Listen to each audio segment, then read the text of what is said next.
Rule 12. Pet a cat when you encounter one on the street. Yeah, dude.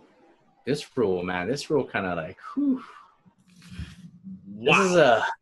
This is a good chapter. I'm gonna say it's, to me, I like your partake on it. We were talking about it earlier. Like, Yeah. you see the life, you see the resilience through all of this, and like, I'm glad that you see it that way, dude. Like, that's, you know what I mean? I went through my whole 3 weeks of darkness phase, but I'm glad you see it that way, dude. Yeah, I mean, if you guys don't know what we're talking about, I mean, this a lot of this chapter is if not most of his chapter is about his daughter. She had I think it was like rheumatoid arthritis as a child. Oh yeah. And she wound up having her hip replaced and her ankle replaced, and it just goes on. This, I mean, wow. They talks about the struggle. Yeah. Man, I mean, the things that they talk about. I mean, as a 6-year-old, like she couldn't run. She had to. I mean, she had to take as much Oxycontin as she could possibly get her hands on, just to sort of be like not that much in pain. Yeah, and then she had to overcome that oxy addiction. It's like, right. And she said and he said that her take was the pain of her, I don't know if it was her hip or her ankle, was worse than the withdrawals from the oxy. It's like the heroin withdrawals weren't as bad as the hip pain. Damn. Wow, what a soldier. Yeah, she's a trooper. Man. But you know what I mean? That's the whole thing about this, is just life and resilience. You know, I definitely see that. I mean, I kind of like the joke that he made. Like, the rule is actually like, there's not very many cats in this rule, like at all. It's like, he talks more about dogs than he does cats. He does talk about dogs and his kids. Yeah. Just for those of you cat lovers out there, don't get disappointed when you get there. Eventually he gets to the cats. Yeah, but I mean, that's just it, you know. His daughter's struggle and what his family went through, you know, his family in general and his daughter, they're all strong-willed individuals, you know. Yeah. I'm glad you saw the light in that. And again, I just represent the darkness in this conversation. It just, you know, I take heart with someone who, you know, has a child with some incurable disease that's cruel. You know, I mean, that hits me personally. You know, I have a good friend that's in that situation, and it's rough. Yeah. You know, it's rough to see somebody go through that. I myself would just never fathom. I'm so grateful every day for what I have and that my child's healthy. Yes. You know, and even Jordan Peterson in the book, like, he puts those statements out there, you know, like, why would God do such a thing? Like, what, you know, what's that purpose? What's that about? Yeah.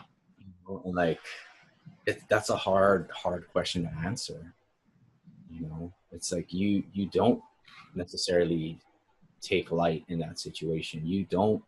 Anyone who looks in those types of situations, like, it's hard to see the light, you know. Yes.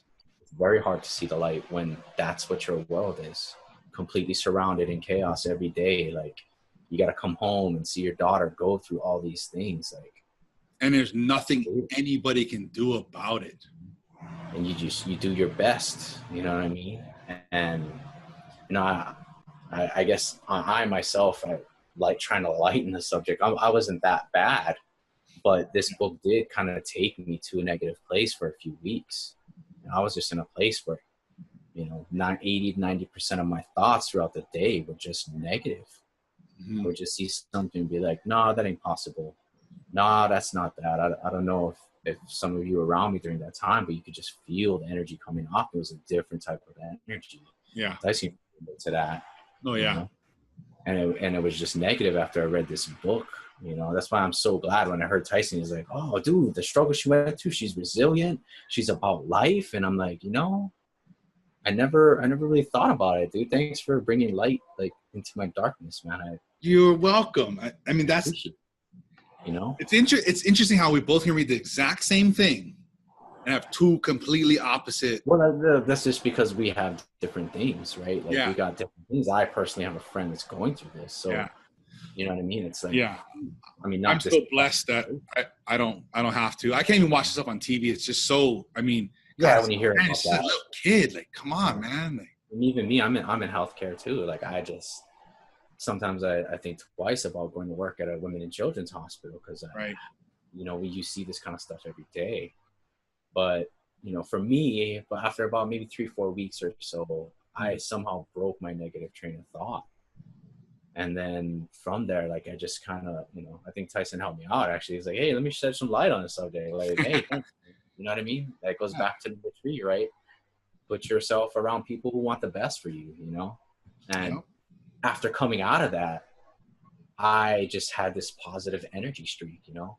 It was like the light at the end of the tunnel. But not only was it the light at the end of the tunnel, like that light that I saw was like brighter than anything that I've ever seen. And like, I don't know, man, like Tyson can tell you, like, you just, now I'm around, you feel this energy just like flying off of me. Like, it's like I'm a completely different person, you know? Yep.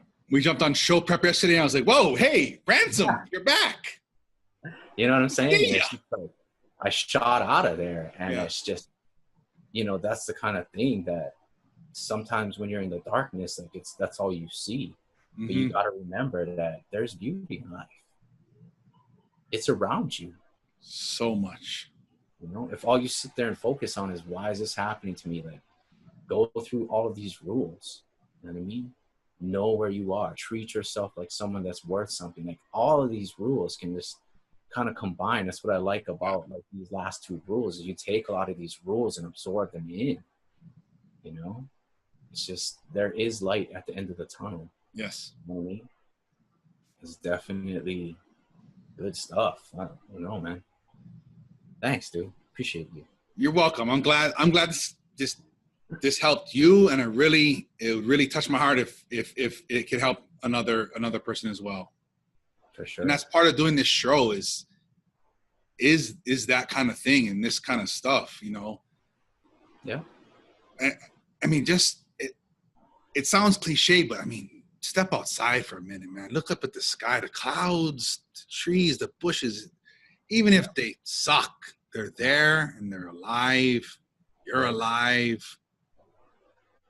I mean, you're watching, you listen to this, like, you're doing not too half bad. Right. You have access to the internet. You live in America. Yeah.